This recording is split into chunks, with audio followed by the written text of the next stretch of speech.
एवं कंसचाणूरमर्दनं देवकी परमानन्दं कृष्णं वन्दे जगद्गुरुं श्रीकृष्णं वन्दे जगद्गुरुं श्रीकृष्णं वन्दे जगद्गुरुं.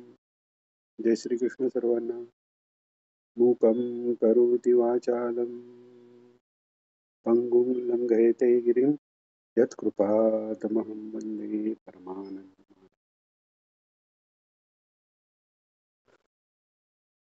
काल आपण पुरुषोत्तम योग नाम पंचदशो अध्याय या म्हणजे 15वा अध्याय पूर्ण केला.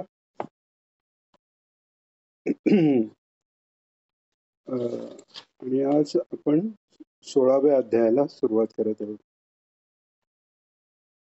16वा अध्याय हा दैवी आणि आसुरी संपत्ती सांगणारा अध्याय आहे.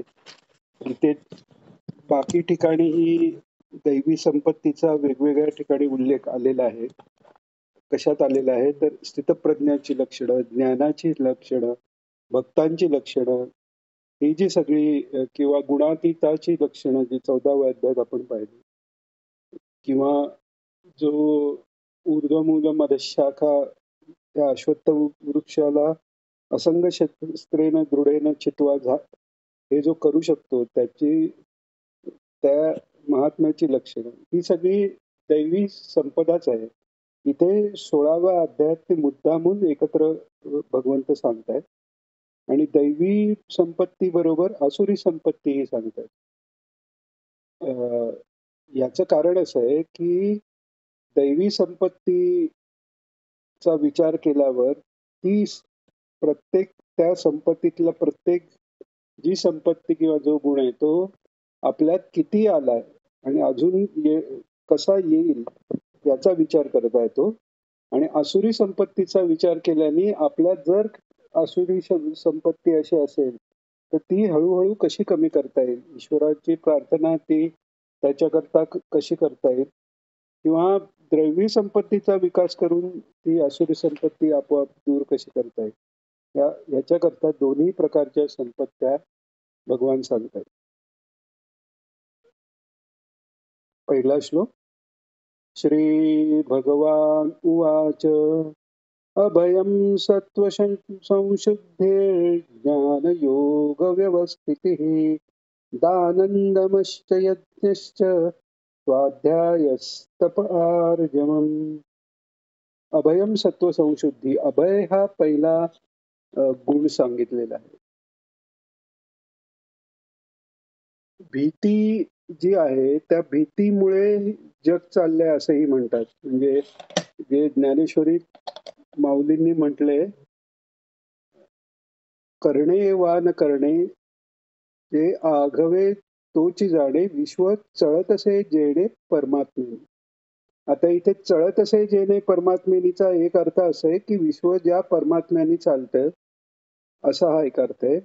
आणि चळत असे म्हणजे घाबरत असे. म्हणजे विश्व करणे वा न करणे ते आघवे याची तोची जाणे हे कसं काय, तर ईश्वराच्या इच्छेने जेव्हा जग चालू आहे तेव्हा ते ईश्वराने जे जग चालवण्याकरता त्यांचे जे प्रतिनिधी नेमलेले आहेत, 12 आदित्य आहेत, 11 रुद्र आहेत, ब्रह्मदेव तर आहेतच, ब्रह्मदेवांप्रमाणे प्रजापती आहेत, मनु आहेत, असे वेगवेगळे सात्विक पुण्यकर्म करून त्या त्या पदाला गेलेल्या जीवांकडून जगत कार्य भगवान करून घेतात. तर त्या सर्वांना भीती आहे की आपण जर आपलं कर्तव्य केलं नाही तर आपल्याला जो हुद्दा मिळालेला आहे किंवा जी स्थिती मिळालेली आहे भगवंताच्या कृपेने ती आपल्याकडनं निघून जाऊ शकते. ही भीती सगळ्यांना आहे. कारण चंद्र, सूर्य, इंद्र ही सगळी पदं आहेत. 100 अश्वमेध केलेला जो पुरुष आहे त्याला इंद्रपद मिळतं. तर इंद्र हे पद आहे. भागवतात हे आलेलं आहे की आता आता सध्या जो इंद्र आहे त्याच्यानंतरचं इंद्रपद हे बळीराजाला कबूल करून ठेवलेलं आहे भगवंत. म्हणजे सांगायची गोष्ट काय की हे जे लोकपाल सगळे आहेत त्यांनाही भीती आहे की जर आपण आपली कर्तव्य आपल्याला नेमून दिलेलं ईश्वराने जे कार्य आहे ते आपण जर केलं नाही तर आपली आत्ताची स्थिती जाऊ शकते. म्हणजे साधारण छोट्या किड्यापासून तिथे फार विचारशक्ती नाहीये. समोर आलेलं खायचं, राहायचं एवढंच जिथे माहिती आहे, तिथे पण मारायला गेल्यावर पळणं हे तिथे पण आहे. म्हणजेच भीतीही तिकडेही आहे. अ, भीती जर नसली तर आपणही आपल्या शरीराचं रक्षण करू शकणार नाही. उंच जागेवर पडण्याची भीती नसेल, तर कुठेही कडेला डोंगरावर जाऊन पडण्यात पडू शकतो माणूस किंवा कापडाची भीती नसेल, भाजण्याची भीती नसेल. तर हे जगत कार्य व्हायला भीती ही आवश्यक आहे. पण परमात्म प्राप्तीसाठी ती भीती गेली पाहिजे. आणि अभय केव्हा प्राप्त होतं? जेव्हा द्वैत जेव्हा संपेल तेव्हाच अभय प्राप्त होतं. कारण मागेही आपण 1-2दा हा विषय भीतीबद्दलचा घेतलेला आहे, की भय केव्हा असेल, की भयाची उत्पत्ती ही अनिश्चिततेत आहे. अनिश्चितता म्हणजे पुढे काय होणार कळत नाही. मग ते कळत नाही तेव्हा ते वाईटच होणार, यांनी भीतीची उत्पत्ती होते. पण ज्या महात्म्याला कळलं, की वासुदेव सर्वम सर्वत्र सर्वसाक्षी सर्वव्यापी सच्चित आनंदरूप परमात्माच आहे, सर्व कालात आहे आणि एकम एव तो एकटाच आहे, अद्वितीय. त्याच्यासारखा दुसरा नाही एवढंच नाही, की तो सोडून दुसरा कोणी नाही असा तो परमात्मा आहे. मग भीती असायला अनिश्चितता काय? कायम तोच परमेश्वर आहे. भीती दुसऱ्याची जर वाटायची, तर दुसरं कोणी नाही, तो फक्त परमेश्वर आहे. अशा ह्यानी आपण नेहमी म्हणतो त्याप्रमाणे, की दैवी संपदा जी आहे, ती ज्ञानी महात्म्यांचं साहजिक संपदा आहे आणि आपल्याकरता तो साधन मार्ग आहे. तर म्हणून सर्वात पहिलं जे अ, लक्षण सांगितलेलं आहे. कारण अभय असल्याशिवाय निर्भय अशी स्थिती असल्याशिवाय धर्माचरण होऊच शकत नाही. भगवान शंकरांचे अवतार शिवाजी महाराज यांची गोष्ट सांगतात. अ, विजापूरला गेलेला असताना मुसलमानांचं राज्य आहे. उघड्यावर गायींची हत्या होत आहे. अत्याचार लोकांवर होत आहेत. असा सगळा तो काळ आहे. विजापूरच्या रस्त्यावरून जात असताना 10-11 वर्षाचं वय असेल महाराजांचं आणि एक मुसलमान हातात अ, तलवार घेऊन गायीच्या मानेवर मारणार हे लक्षात आल्या तलवार उपसून तो हात छाटलेला आहे शिवाजी महाराजांनी. एवढं लहान वय वडील त्या मुसलमानांकडेच काम करतायत. त्याच्यानंतर अ, आजूबाजूला सगळे तेच आहेत आणि ते जुलमी आहेत. अ, हे काही कोणत्या जातीचा विरोध आहे ह्याच्या ह्यानी आपण विचार करत नाही आहोत. कारण अ, खरा जो मुसलमान आहे, ते कुराणात सांगितल्याप्रमाणे तो ज्या देवाची भक्ती करतोय, तोच आपला देव आहे. ते अल्लाह म्हणतात. अल्लाह म्हणजे काय? सर्व ऐश्वर्यवान. भगवंत म्हणजे आपल्या ह्याच्यात पण अलख हे नाथ संप्रदायात आहे. रहीम म्हणतात म्हणजे दयावान. तर त्यामुळे धर्माधर्मात भेद नाहीये. फक्त वृत्तीत क्रूरता तिकडे असलेली लोक जास्त आहेत अशा ह्याच्याने घ्यायचा आहे आपण हा अर्थ. तर त्या क्रूर लोकांचं जे अत्याचार करायलाच आलेले आहेत, अशा लोकांचं राज्य असताना त्यांच्या राज्यात भर रस्त्यात त्यांच्यापैकीच एकाचा हात छाटून टाकायचा. हे धैर्य आहे. ही इकडे हा अर्थ लावायचा नाही की शिवाजी महाराज रागीट आहेत किंवा त्यांनी असा कसा कोणाचा हात तोडला किंवा ही हिंसा झाली, हा चुकीचा विचार आहे. बरोबर विचार हा आहे की धर्म रक्षणासाठी जे करता येईल ते करणं आवश्यक आहे. तिथे स्वतःचं काही नुकसान झालं, आपल्या जीवाला धोका आहे, आपल्या वडिलांच्या जीवाला धोका आहे, हा काहीही विचार न करता त्यांनी तिथे धर्मरक्षणाकरता ती तलवार उपसून तो हात छाटलेला आहे. म्हणजे सांगायची गोष्ट अशी की अभय असल्याशिवाय धर्मपालन, धर्मरक्षण होऊ शकत नाही. विशेषतः कलियुगात. सत्ययुगात कदाचित होईल. त्रेता, द्वापार युगातही कदाचित होऊ शकेल. कलियुगात धर्माचरणाप्रमाणे चालणाऱ्याला विरोध आहे, त्रास आहे आणि तो त्रास वाढत जाणार आहे पुढे. पण त्या विरुद्ध परिस्थितीतही धर्माचरण करणार आणि त्याच्यामुळे जर माझं नुकसान झालं तर तरीही मी घाबरणार नाही. हे अभय वृत्ती आहे.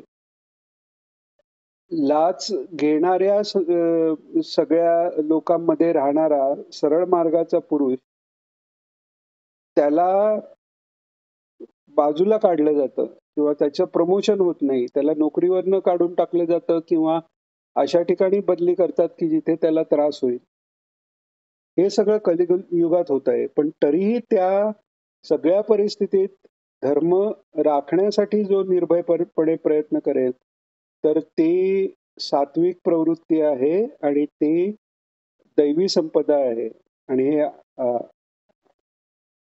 असं तसं कोणी म्हणत नाहीये. हे भगवान स्वतः सांगतायत की पहिली दैवी संपदा अभय आहे.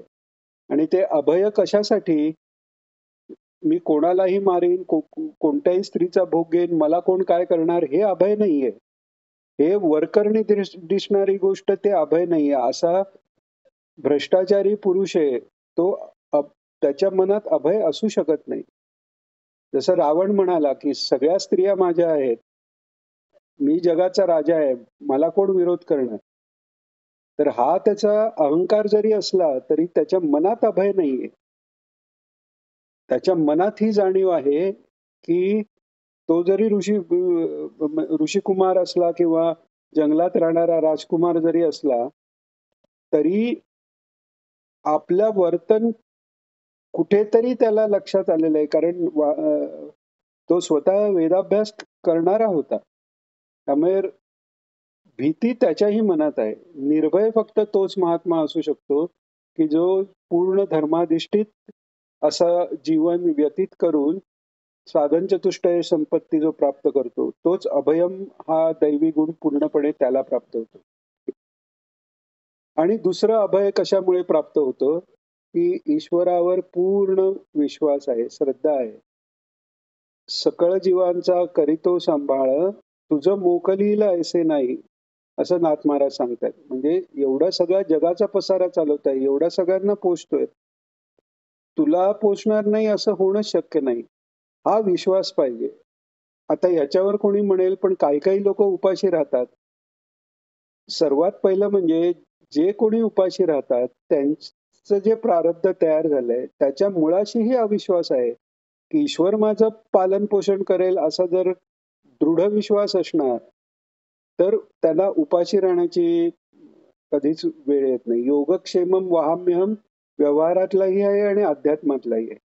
म्हणजे सांगायची गोष्ट अशी की जोपर्यंत माझ्या मनात भीती आहे की उद्या काय होईल, मी अमुक हे वेळात अमुक नाही काम केलं तर माझी नोकरी जाईल का, किंवा मला प्रमोशन मिळायचं राहील का, किंवा कोण मला काही बोलेल का, या भीतीपासून मी मरणार तर नाही ना, किंवा जर कुमार्गी असेल तर माझे वाईट काम पकडलं तर जाणार नाही ना.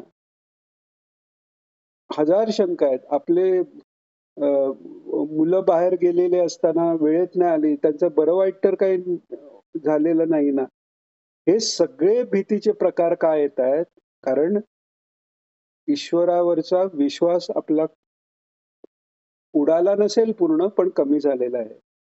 श्रद्धावान लभते ज्ञानम तत्परः संयतेंद्रियः तो श्रद्धा काय आहे की मी ईश्वराचा आहे, ईश्वर माझा आहे आणि तो जे काय करेल ते सगळं कल्याण आहे. ही ज्याची अवस्था असते त्याला भीती नाही. त्याला तो अभय गुण प्राप्त झाला. असा तो अभय गुण एका अभय गुणाच्या प्राप्तीत आपल्याला हे लक्षात येतं की कितीतरी अनेक गुण त्या ठिकाणी आहेत. श्रद्धा आहे, त्याच्यानंतर ज्ञान आहे. कारण सर्वत्र तोच परमात्मा आहे हे ज्ञान झाल्यावरच अभय होऊ शकतं.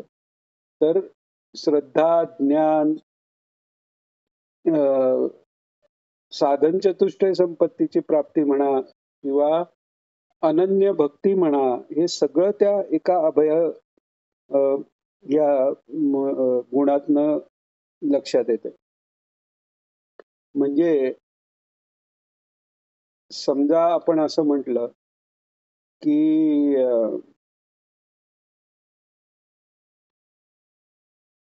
तो माणूस घरात अ, खोलीत एसी लावून बसला. तो माणूस त्याच्या खोलीत एसी लावून बसला. एवढं म्हटल्यावर आपल्याला लक्षात येतं, एक तर त्याला घर आहे, त्यामुळे त्याची खोली आहे आणि त्यात एसी लावून बसलाय म्हणजे त्याची परिस्थिती व्यवस्थित चांगल्या प्रकारची आहे. तसं एका गुणाच्या ज्ञानाने बाकी सगळ्या गुणाचीही आपल्याला इथे कल्पना येऊ शकते. तर हे झालं अभय याचं वर्णन. आणि दुसरं अभय सत्व संशुद्धी म्हणजे शुद्ध सात्विकता प्राप्त होणं. शुद्ध सात्विकता प्राप्त होणं म्हणजे सत्वसंशुद्धी म्हणजेच अहंकार निवृत्ती आणि निर्मळ अंतःकरण झालेलं आहे. म्हणजे अंतःकरणाची पूर्ण निर्मळता याला सत्व संशुद्धी. शुद्धी म्हणजे अशुद्ध पदार्थ गेले. सत्वातले म्हणजे सत्व काय आहे तर सत्व हे त्याचं मूळ तत्व जे आहे म्हणजे थोडक्यात तो जीवात्मा आहे तो आतून शुद्ध झाला अंतःकरण त्याचं शुद्ध आहे. हे झालं सत्व संशुद्धी. आणि ज्ञान योग व्यवस्थिती म्हणजे अभय आहे, चित्तशुद्धी आहे, ज्ञान प्रकट झालेलं आहे आणि त्यामुळे ईश्वराशी योग आहे. हे सगळं सगळं झालेलं आहे. व्यवस्थिती ही म्हणजे व्यवस्थित आपण म्हणतो ना व्यवस्थितपणे राहणे. तर स्थित याचाच अर्थ राहणे आहे. म्हणजे व्यवस्थिती म्हणजे अ, अ, ज्ञानयोग व्यवस्थिती म्हणजे तत्वज्ञानयुक्त ईश्वराशी योगात म्हणजे समाधीत आहे किंवा ध्यानात त्याच्या निरंतर दृढ स्थिती याला म्हणतात. निरंतर दृढ स्थिती म्हणजे व्यवस्थिती. अ, आता हे झालं. नंतर काय सांगितलंय दानन दमश्च यज्ञश्च स्वाध्यायस्तप आरभ्य. दान करणं. आता दान करणं म्हणजे काय आपण म्हणू आपण पण ₹5 दिले भिकाऱ्याला हे दान झालं. दान याचा अर्थ आहे एक तर वरकरणी असा अर्थ आहे की एखादी वस्तू त्याच्यावरचं ममत्व पूर्ण टाकून दुसऱ्याला देणं आणि ते उपकाराकरता दिलंय असं ना मानणं. सात्विक दान, राजस दान, तामस दान हे गीतेत आलेलं आहे की दीयते न उपकारिणे हे सात्विक दान आहे. देशे कालेचे पात्रेच तद्दानम सात्विकम स्मृतम म्हणून भगवान सांगतात. तर तसं की हे मी दिलं हा नाही, उपकाराकरता नाही दिलंय. द्यायचं, देणं हे शास्त्रांनी सांगितलंय म्हणून द्यायचं आणि त्याच्याही पुढे म्हणजे दया आहे. दया सर्व भूतेषु म्हणजे ज्याची सर्व भूतांच्या बद्दल दया आहे तोच तस्य माम इति म्हणून सांगितलेलं आहे. म्हणजे तो मलाच प्राप्त होतो म्हणून भगवंतांनी मागे सांगितलेलंच आहे. तर ते दान झालं आणि खरं दान काय आहे? सर्वात मोठं दान हा क्रोधाचा त्याग हा किंवा आत्मसमर्पण हे सर्वात मोठं दान आहे. तर ते दान करण्याची त्याची वृत्ती आहे. सात्विक राजस तामस दानाबद्दल 17व्या अध्यायात पुढे येणारच आहे. तिकडे त्याचे प्रकार बघू. इथे नुसतं दान म्हटलं तेव्हा ते सात्विक दान आहे. इदं न मम म्हणजे हे माझं नाही असं पूर्ण.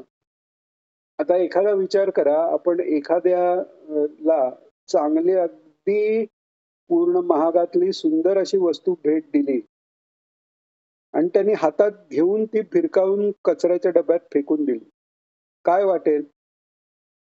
जर काहीच नाही वाटलं, तर ते भेट देणं इदन्न मम किंवा दान देणं इदन्न मम म्हणून झालेलं आहे. पण अरे मी एवढं दिलं आणि याने फेकलं. म्हणजे ते मी दिलं आणि याने फेकलं म्हणजे त्याच्यात जीव अजून अडकलेला आहे. ते दान सात्विक होऊ शकत नाही. तर त्याच्या पुढचं मागे आपण कर्ण आणि धर्मराजाचीही गोष्ट पाहिली, की मी दान देतो ही वृत्तीच नाहीये कर्णाकडे. दान होणं ही स्वाभाविक त्याची अवस्था आहे. तर तसं स्वाभाविकपणे जो जसा ज्याला जे जे का रंजले गांजले त्यासी म्हणे जो आपुले तोच साधू ओळखावा देवतेचे जे जाणावा यात सांगितल्याप्रमाणे एखादा नडलेला अडलेला गरजू दिसला की दान आपोआप होत आहे तिथे.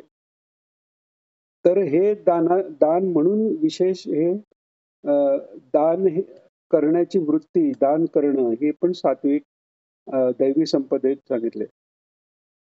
दम आता शम हा वरून दिसत नाही. शम म्हणजे मनाचं शमन. मनाच्या शमना हे कठीण आहेच. पण मनाचं शमन झालेलं नाहीये आणि मग मनाचं दमन करणं हे त्याच्याही पेक्षा कठीण आहे. त्यामुळे द दम साधला म्हणजे त्याचा एक अर्थ असा आहे की शम पण ऑलरेडी साधला गेलाय. त्यामुळे दानन दमश्च यज्ञश्च मध्ये त्या दमामध्ये शमदमादी सर्व षटसंपत्तीचा उल्लेख आलेला आहे. ती सगळी त्यांनी प्राप्त केली आणि यज्ञश्च स्वाध्याय तप आणि स्वाध्याय तप आणि आर्जवन म्हणजे यज्ञ म्हणजे यज्ञाचा अर्थ आपण 8व्या अध्यायात पाहिला. अधियज्ञ कोण? तर भगवान स्वतः यज्ञ आहेत. एका पदार्थाची दुसऱ्या पदार्थ आहुती हा सगळा यज्ञ आहे आणि सर्व यज्ञात श्रेष्ठ यज्ञ हा जपयज्ञ आहे. तसं यज्ञ यांनी वैदिक प्रकारचेही यज्ञ असतील, ज्ञानयज्ञ, जपयज्ञ हे सगळे यज्ञ करण्याकडे स्वाभाविक वृत्ती आणि ते त्याच्याकडनं घोडं हे यज्ञांनी सांगितलेले आणि स्वाध्याय स्वाध्याय म्हणजे वेदशास्त्रचं पठण ज्या विद्येने विद्या या सा विमुक्तये ज्या विद्येने मुक्ती होईल त्या विद्येचा अभ्यास हा स्वाध्याय आहे. आणि स्वाध्यायात सर्वात मुख्य म्हणजे ते 3 गोष्टींनी स्वाध्याय ठेवावा. संन्यासी महात्म्यालाही 3 पुस्तकं बरोबर ठेवायची परवानगी आहे. ती म्हणजे भगवद्गीता, स्वशाखेचं उपनिषद आणि ब्रह्मसूत्र भाष्य. तर असा स्वाध्याय म्हणजे ह्या 3 ग्रंथाचे किंवा त्या 3 ग्रंथावर अधिष्ठित असलेले जे काही संत महात्म्यांचं ग्रंथसंपदा आहे त्याचा अभ्यास. आणि स्वाध्याय म्हणजे रोजचे जे नित्य कर्म आहेत, नैमित्तिक कर्म तीही करणं. हे स्वाध्यायात आलं. तप याचा अर्थ तप संतापे आणि तप आलोचने असं तपाचे दोन्ही अर्थ आहेत. आता तप संतापे मध्ये पण तप करताना एका पायावर उभं राहून तप केलं किंवा गळाभर पाण्यात उभं राहून तप केलं असे तपाचे प्रकार आहेत की शरीराला जे पाहिजे ते त्याला मिळणार नाही. शरीराला ताप देऊन शरीराबद्दलची आसक्ती दूर करून परमात्म्याकडे लक्ष लावण्याचा एक मार्ग तप आहे. तसंच स्वधर्माचरण करताना जे कष्ट होतील ते सहन करायचे. कर्णाचंच उदाहरण आहे. दानशूर दान करणं हा धर्म पालन करताना समोर इंद्र आलेला आहे ब्राह्मण वेशात आणि त्यांनी कवच कुंडल मागितल्या बरोबर लक्षात आलेलं आहे कर्णाला की हाय स्वतःच्या मुलाला वाचवायला, अर्जुनाला वाचवायला म्हणून स्वतः इंद्र आलेला आहे. आणि राग नाही आला त्याला तिथे किंवा भीती नाही वाटली किंवा तिरस्कार नाही वाटला. आनंद झालेला आहे. स्वर्गाचा राजा आपल्याकडे दान मागायला येतो. म्हणजे आपले ईश्वराने आपल्याला हा एक दान करण्यासाठी खूप चांगली संधी दिली आहे. अशा आनंदाने त्यांनी ती कवच कुंडलं काढून त्याला सोपवलेली आहेत. इतकं की त्याच्या त्या दानशूरतेला पाहून इंद्राने स्वतः वासवी शक्ती त्याला दिली, की ती जर अर्जुनावर टाकली असती तर अर्जुनाचा मृत्यू झाला असता. म्हणजे अर्जुनाला वाचवण्याकरता आलेला इंद्र ते धर्माचरण करण्याचं बघून ती सात्विक वृत्ती तेवढ्या एका प्रकारात का होईना, कारण कर्ण हा सूर्यपुत्र आहे. सूर्य हे धर्माचे इतके अभ्यासक आहेत की त्यांचा मुलगा स्वतः यम हा धर्मरूप यमधर्म म्हणून त्याला म्हणतात. दुसरा मुलगा शनी हा पूर्ण धर्माचरण करण्यासाठी किंवा ते न करणाऱ्यांना शिक्षा करून मार्गावर आणणारा, असे दोन्हीही धर्मा ज्यांच्यामुळे धर्म चालू राहिलेला आहे अशी दोन पुत्र त्याला आहेत. स्वतः भगवान शंकर हनुमंताचं रूप घेतल्यानंतर त्यांना धर्माचं ज्ञान, अध्यात्माचं ज्ञान करून देणारे हे सूर्यदेव आहेत. त्यांचा तो कर्ण मुलगा आहे आणि कुंती मातेचा मुलगा आहे. त्यामुळे अ, कुसंगतीमुळे त्याचं जरी अधःपतन झालं असलं तरी मूळ गुण त्यांच्यात हे आहेत. त्यातला हा एक गुण दानाचा आहे. अ, अ, आणि तोच तोच गुण तपाचाही आहे की शरीराचं वर सह आलेलं कवच काढायचं म्हणजे किती यातना आहेत आणि नंतर जवळजवळ मरण्याची तयारीच ती आहे. पण ते स्वधर्म आचरण आनंदाने त्यांनी केलेलं आहे. तर हेही एक प्रकारचं तप झालं. आणि शेवटी आर्जवम. आर्जवम म्हणजे सरळता. आत बाहेर एकच. दाखवायचे दात वेगळे, खायचे वेगळे असं काही नाही. मनात एक दुसरं बोलतोय असं काही नाही. अमुक अमुक प्रकाराने केल्यावर मला अमुक अमुक मिळेल असं काही नाही. निर्मळ स्वच्छ बालकवत अशी त्याची तरल असं मन झालेलं आहे. तर हा आर्जव हा गुण आहे. व्यवहारात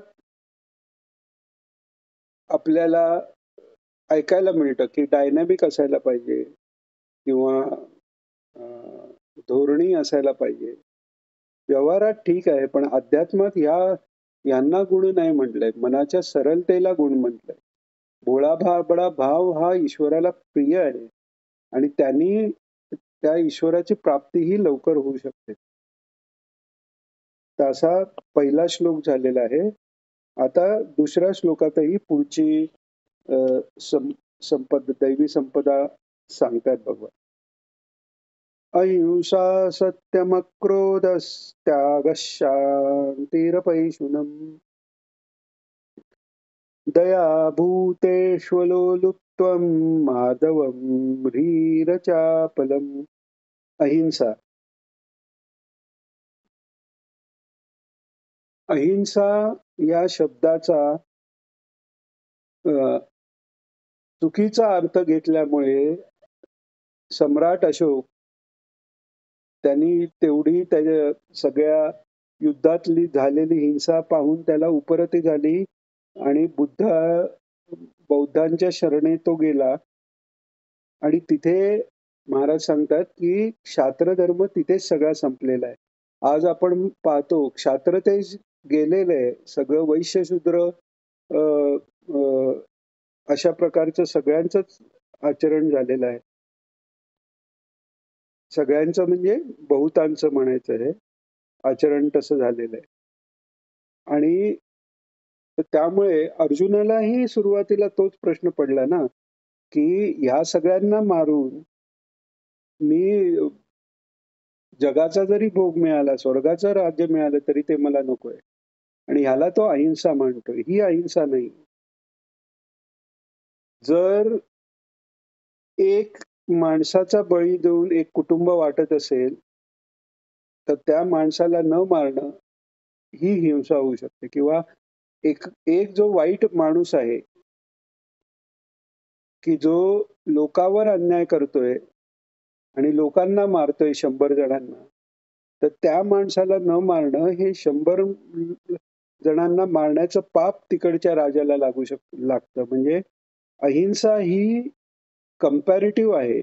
पूर्ण अहिंसा हे फक्त जो ज्ञानी महात्मा आहे, अध्यात्माला लागलेला, अ, अध्यात्म मार्गात पुढे गेलेला. कारण त्याच्या दृष्टीने आत्मतत्वाशिवाय दुसरं काहीच नाही. त्यामुळे काय मारणार तो? मारणार तरी कोणाला आणि मरणार तरी कोण? आत्मतत्व अमर आहे आणि फक्त आत्मतत्व सर्वत्र आहे. पण व्यवहारात जे कर्ममार्गाचे जे अ, अ, कर्ममार्गाचे जे अधिकारी आहेत त्यांच्यासाठी अहिंसा ह्याचा विचार नीट व्हायला हवा.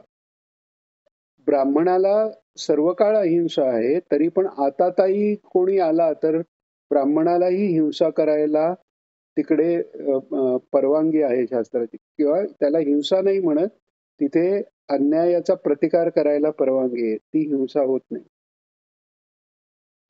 क्षत्रियांचा तर युद्ध करून वाईटावर विजय मिळवणं, अन्यायी लोकांचा नाश करणं हे तर त्याचं कर्तव्य आहे. त्यामुळे क्षत्रियांनी जर युद्धात कोणाला मारलं तर ती हिंसा होत नाही. तो क्षात्र धर्माचं पालन आहे. असा अहिंसा शब्दाचा फार मोठा अर्थ आहे. त्या अर्थाचा चुकीचा अर्थ लावून स्वातंत्र्य संग्रामात आपण म्हणतो की अहिंसेनी आपल्याला राज्य मिळालं. अहिंसेनी स्वराज्य नाही मिळालं. अहिंसेनी स्वराज्य मिळायला उशीर झाला असं म्हणता येईल. आणि स्वराज्य मिळालं म्हणजे जे काही दुसऱ्या महायुद्धाच्या वेळी नुकसान झालेलं आहे इंग्लंडचं आणि भारतातनं जे लुटून न्यायचं ते सगळं लुटून नेलेलं आहे आणि देश चालवणं त्यांना शक्य नाहीये. अशा परिस्थितीत त्यांनी आणि पुन्हा गांधीजींचे विचार त्यांच्या दृष्टीने चांगलेच आहे. चांगले आहे, सत्याग्रह करतात. आपण एक लाठी मारली, एक थोबाडीत मारली तर दुसरा हात पुढे करतात. त्यामुळे गांधींचं महत्व वाढायला, अर्थात पॉलिटिक्स हा आपला विषय नाही, आपण आधी अहिंसेच्या दृष्टीने विचार करतोय. तर नेहरू आणि ब्रिटिश सरकार यांच्याद्वारे गांधीजींना पुढे करून एकमेकांची पोळ्या भाजून घेतल्यात असंही म्हणतात. अर्थात हा भाग घेण्याचं कारण असं आहे की अहिंसेने राज्य मिळत नाही. म्हणजे अशा चुकीच्या अहिंसेने राज्य मिळत असतं तर भगवान युद्धाय कृतनिश्चय असं नसते म्हटले. त्यामुळे अहिंसा या शब्दाचा अर्थ नीट घ्यायला पाहिजे. पुढचं काय? सत्यम. सत्य याचा अर्थ ही अनृत म्हणजे जसं घडलंय किंवा जसं दिसलंय त्याच्यापेक्षा वेगळं न बोलणं हे अनृत आणि प्रिय असं मिळून सत्य होतं. म्हणजे जे सत्य एखाद्याला अप्रिय लागेल तर ते सत्य नाही. आता असं का? कारण सत याहा म्हणजे जे सत आहे ते सत्य. तर खरं सत म्हणजे सच्चिदानंद परमात्मा आहे.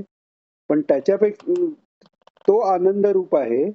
त्यामुळे एखाद्या वक्तव्याने आनंदापासून दुःखाकडे कोण जात असेल तर सत पासून लांब जातो. त्यामुळे सत पासून लांब जायला कारण घडलेलं जे वागणं आहे ते असत झालं म्हणजे असत्य झालं. म्हणून सत्याचा अभ्यास म्हणजे प्रियम आणि अनृतम म्हणजे प्रिय आणि खरं बोलणं ह्याला सत्य वचन असं म्हटलेलं आहे. अक्रोध म्हणजे क्रोधाचा पूर्ण अभाव आहे. म्हणजे जेव्हा पूर्ण अभाव एखाद्या गोष्टीचा दाखवायचा असतो म्हणजे त्याची वृत्ती शांत आहे म्हणजे तो कधीच चिडत नाही का असा पुढे प्रश्न विचारायला लागतो. पण तो अक्रोधी आहे म्हटल्यावर त्याला क्रोध कधीच येत नाही याचाच अर्थ पूर्ण शांती आहे. त्यामुळे एखाद्या गुणाची किंवा एखाद्या स्थितीची पूर्ण सर्व काळात जर एके ठिकाणी प्राप्ती किंवा एके ठिकाणी त्याचा आविष्कार असेल, तर तो आविष्कार दाखवायला त्याच्या विरुद्ध शब्दाला किंवा म्हणजे विरोध दाखवणारा शब्द देऊन म्हणजे अ, त्याच्या आधी अ, लावून म्हणजेच जो दुर्गुण आहे त्याला लावल्यावर त्याचा पूर्णतः सर्वकाली निषेध करून जेव्हा सांगितलं जातं तेव्हा तो गुण सर्व काळी त्याच्यात आहे हे आपल्याला कळत असतं. जसं तुकाराम महाराज म्हणतात, "हेची दान देगा देवा, तुझा विसर न व्हावा." तुझा आठवा व्हावा म्हटला तर हा ठीक आहे, भगवंताची आठवण व्हावी. किती वेळा? दिवसातनं एकदा व्हावी का? दोनदा व्हावी का? तर तसं नाही. त्याच्याऐवजी सांगितलंय तुझा विसर न व्हावा. म्हणजे मनातली त्याचं स्मरण गेलेलंच नाहीये. पुन्हा आठवण काढायचा प्रश्नच येत नाही कारण आठवातनं तो गेलेलाच नाहीये. सतत स्मरणात आहे. तसं इकडे अ, अक्रोधा यानी कधीच क्रोध न येण्याची स्थिती सांगितली आणि अक्रोधः नंतर त्यागः त्याग सांगितलेला आहे. आता या त्यागाबद्दल अ, एक झालंय असंगता आणि एक झाला त्याग. एक झालं निष्काम कर्म करणं आणि एक झालं कर्मत्याग. आता तो त्याग म्हणजे कर्म मी करतोय. निष्काम कर्म म्हणजे मी कर्म कदाचित असं होऊ शकेल, की मी कर्म करतोय, पण ते केवळ ईश्वर आज्ञेने करतोय. मला कशाची काही इच्छा नाही. पण त्याग म्हणजे मी कर्म करतोय या वृत्तीचाही त्याग आहे. ईश्वरच सगळं करतोय. त्याचाच सगळा खेळ चालू आहे. माझे हात, पाय, मन, कर विचार जे करतंय ते सगळं त्याचीच लीला आहे. इथपर्यंत जेव्हा पोचतो तेव्हा खरा त्याग होतो. 18व्या अध्यायाच्या सुरुवातीला अर्जुनाने एक्झॅक्टली हाच प्रश्न विचारलेला आहे, की त्यागाबद्दल मला जाणून घ्यायचंय. 17व्या अध्यायापर्यंत अर्जुनाची बुद्धी पूर्ण परिपक्व होत आलेली आहे. त्या लेव्हलला गेल्यानंतर विचारलेला प्रश्न हा त्यागाबद्दल आहे. इतकं या त्यागाचं महत्व आहे. तर थोडक्यात म्हणजे त्याग म्हणजे मी करतो असा कर्तेपणाच्या अभिमानाचा त्याग म्हणजे हा मी नाही केला असं म्हणायची पण गरज नाही. ती वृत्तीच मनात निर्माण होते. आणि शांतिरार्जवम अंतःकरणाची शांती उपरती आहे. म्हणजे ईश्वराकडे एकदा लक्ष लागलं तर मन अशांत व्हायचा प्रश्नच नाही. मन अशांत कशाने होतं? आपण ती एक सिरीज भगवंतांनी सांगितलेली आपण मागे ऐकलेली आहे. की अ, काम, कामापासून क्रोध, क्रोध क्रोधापासून पुढे स्मृतिविभ्रम आणि बुद्धिनाश आणि बुद्धिनाश ज्याचा होतो तो विनश्यती अशी जी सिरीज सांगितलेली आहे. तर संकल्प विकल्पातनं पहिल्यांदा काम तयार झालं. मग कामाची पूर्ती नाही झाली तर क्रोध निर्माण झाला. अशी ती एकापुढे एक, एकापुढे एक, एकापुढे एक गोष्टी होत जाते. म्हणजे शांती जी चित्ताची निघून जाते त्याच्या कारण चित्तात उत्पन्न होणारी वृत्ती. म्हणून वृत्ती प्रभाकर मध्ये किंवा लघुवाक्य वृत्तीमध्ये हा अभ्यास सांगितलेला आहे की चित्तात असलेल्या दोन वृत्तीमधली जी गॅप आहे ती वाढवायचा प्रयत्न करायचा. कारण त्या गॅपमध्ये वृत्ती निर्माण झाली की वृत्तीचं भावना आणि विचारात रूपांतर होतं. पण दोन वृत्तीच्या मध्ये काहीच नाहीये. तिथे आपल्याला सच्चिदानंद स्वरूपाचा, आत्मस्वरूपाचा अनुभव येतो. तर हे सगळं अ, अ, सांगायचं कारण अशा करता, की शांती ही पण कोणत्या लेव्हलची शांती, की सत्व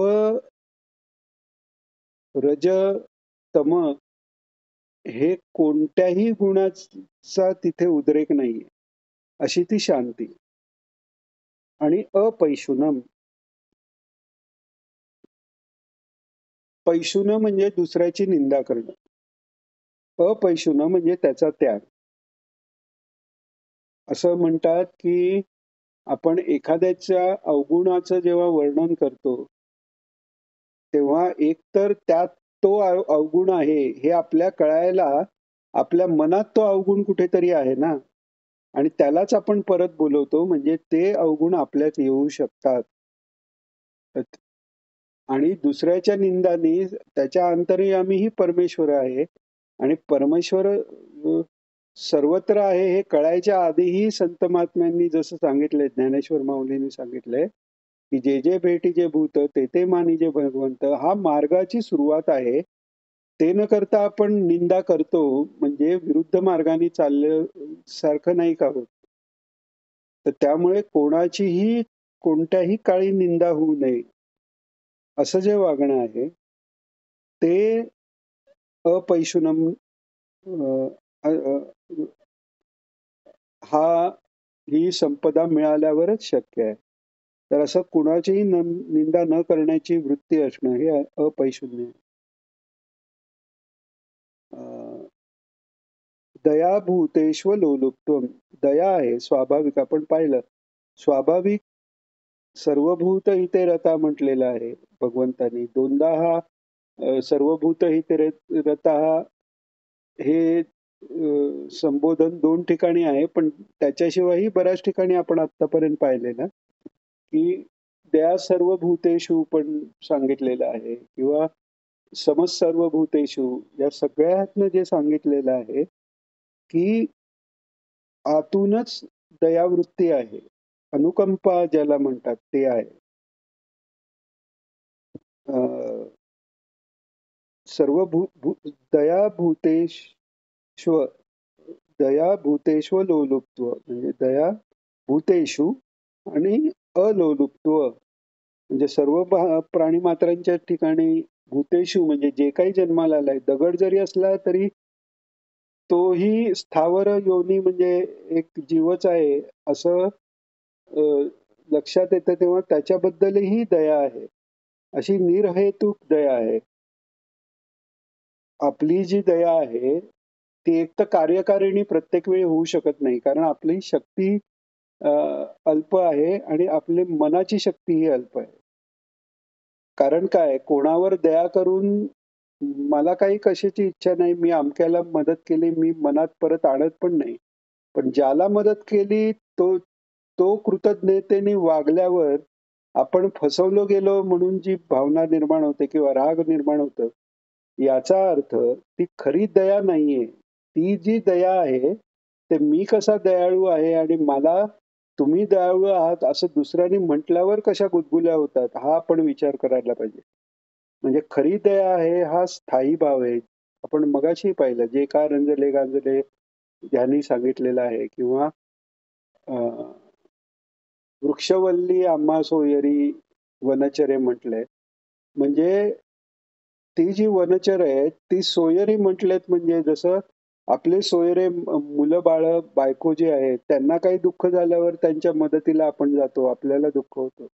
तर ती करुणा सर्व जगाबद्दल, प्राणी पक्षी पशूंबद्दलही निर्माण त्यांची होते, त्या महात्म्यांची.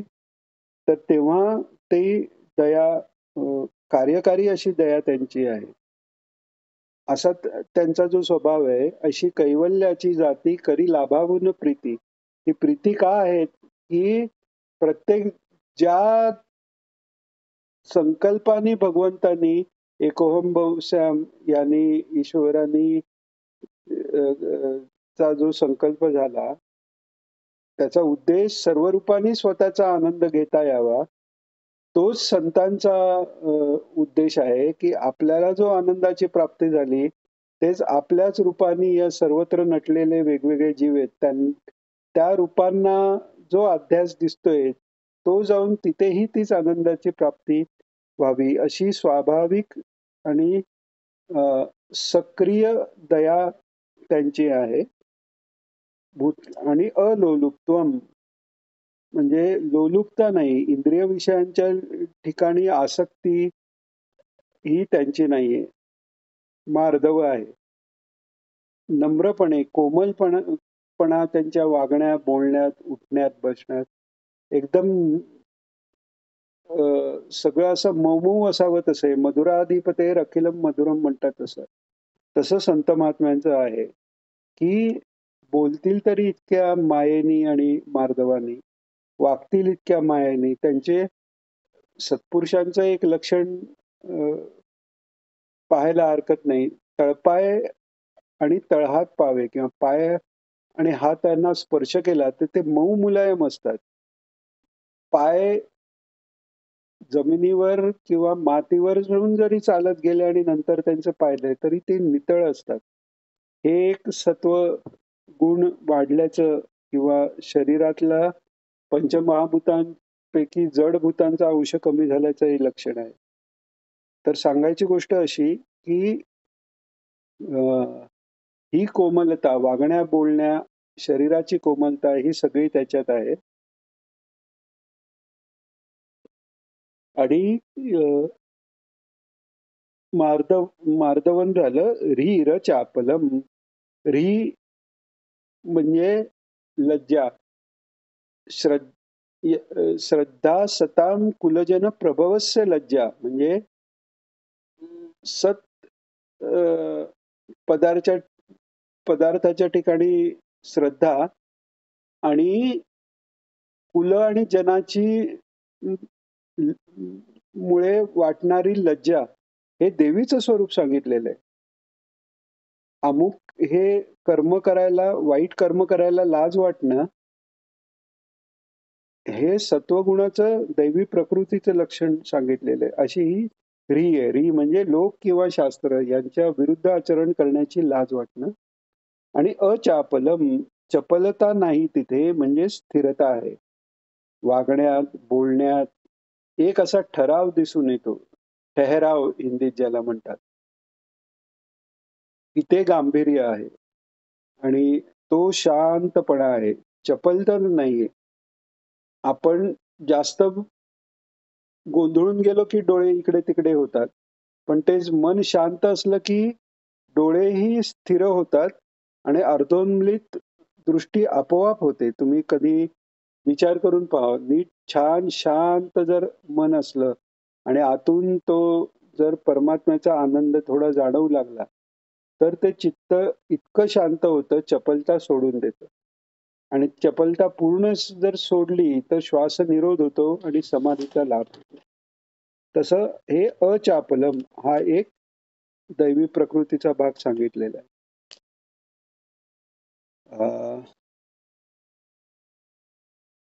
वेळ एकदम कसा पुढे गेला कळलं नाही. 49 मिनिटं झालेले आहेत.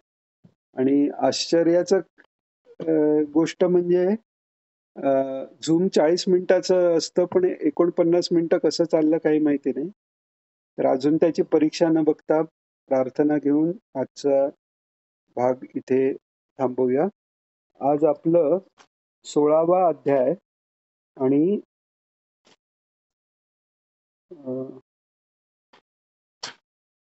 16व्या अध्यायातलं दुसरा श्लोक झालेला आहे. योगेशं सच्चिदानन्दं वासुदेवं व्रजप्रियं धर्मसंस्थापकं वीरं कृष्णं वन्दे जगद्गुरुं. श्रीकृष्णं वन्दे जगद्गुरुं. श्रीकृष्णं वन्दे जगद्गुरुं. जय श्रीकृष्ण सर्वांना.